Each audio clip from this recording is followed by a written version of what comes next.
Hello and welcome.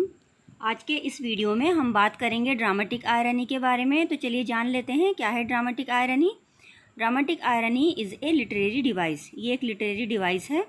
It occurs when the audience of a play is aware of the true circumstances of a story but the character और the characters in the play do not realise what is truly happening until much later in the play.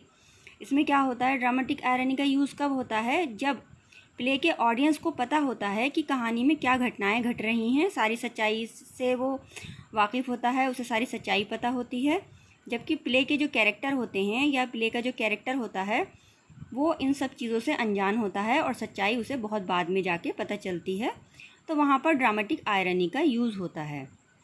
अब देख लेते हैं कि कोई भी dramatist जो है वो ड्रामेटिक आयरनी का यूज़ क्यों करता है। तो the effect is to increase the humour of a comedy और the grief of a tragedy. तो ये किस लिए यूज़ किया जाता है, ताकि कॉमेडी के ह्यूमर को या फिर ट्रेजिडी के ग्रीफ को बढ़ाया जा सके। और इसके अलावा क्या होता है कि सस्पेंस बना रहता है और इससे ऑडियंस का एंगेजमेंट भी बना रहता है। कुछ एग्जाम्पल देख लेते हैं ड्रामेटिक आयरनी के। तो सबसे पहले शेक्सपियर का प्ले है रोमियो एंड जूलियट।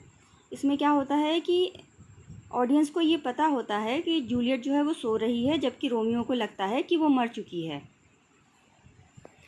और इसीलिए इसीलिए रोमियो भी अपने आप को ख़त्म कर लेता है और बाद में जूलियट भी खुद को मार लेती है। तो इससे ट्रेजिडी का ग्रीफ बढ़ता है और यहाँ पर ड्रामेटिक आयरनी का यूज़ हुआ है। नेक्स्ट एग्जाम्पल है हमारे पास इडिपस रेक्स। जो ऑडियंस होता है उसे शुरू से ही पता होता है कि इडिपस ने अपने ही फादर की हत्या कर दी है और मदर से शादी कर ली है, जबकि इडिपस को बहुत बाद में जाकर ये सच्चाई पता चलती है। तो यहाँ पर भी ड्रामेटिक आयरनी का यूज़ हुआ है।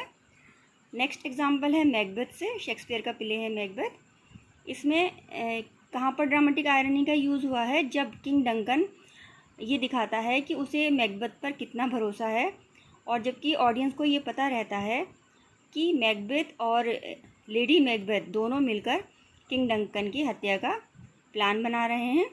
तो यहाँ पर भी ड्रामेटिक आयरनी का यूज़ हुआ है। जो नेक्स्ट एग्जाम्पल है हमारे पास वो भी शेक्सपियर का प्ले है ओथेलो, उससे है। तो इसमें ड्रामेटिक आयरनी का यूज़ कहाँ हुआ है कि ओथेलो को लगता है कि उसकी वाइफ उसके साथ चीट कर रही है, जबकि ऑडियंस को ये पता होता है कि उसकी पत्नी निर्दोष है। तो यहाँ पर भी ड्रामेटिक आयरनी का यूज़ हुआ है।